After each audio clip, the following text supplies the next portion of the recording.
In this chapter, we are going to be looking at a new type of costing. It's called variable costing. We have, prior to this,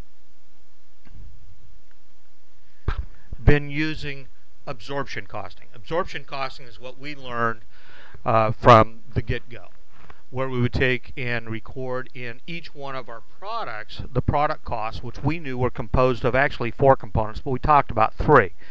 We had the direct materials, we had the direct labor, and then we had the factory overhead.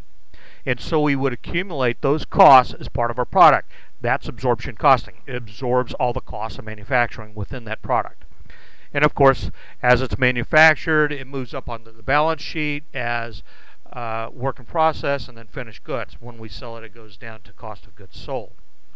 Here we're being introduced to variable costing. Variable costing has one small difference to it. One small difference. We learned in the last chapter when we were looking at the differences in costs, we had 2 types of costs. Actually 3. We had a variable cost, a fixed cost, and a mixed cost. And then we would further break down the mixed cost into its variable and fixed components. So we were left with 2 types of cost. That which was variable and that which was fixed. Okay? Well, we're just going to carry that same knowledge into this chapter in variable costing, and we're going to take the fixed costs and we are going to break it out from the factory overhead. So we're going to apply in variable costing to the product cost. We are going to be applying the,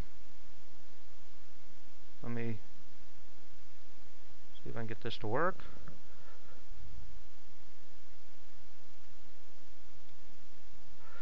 We are going to be applying under variable costing the direct materials, direct labor, and the variable factory overhead. So that's the most significant difference, is the variable factory overhead only, and the fixed factory overhead is treated as a period cost. So we're going to fully deduct it regardless. Where under the method that we were using before, under absorption costing,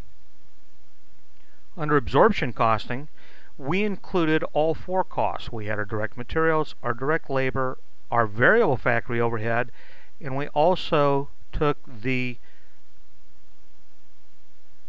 fixed factory overhead and included that as part of our product cost. Okay? So we would take some of the fixed factory overhead, it would be part of the product, it would go up onto the balance sheet as inventory. Okay? This concept is about 90% of the theory of this chapter. So it's important that you understand that we're going to be just, the only difference between the 2 methods is how we treat the fixed factory overhead,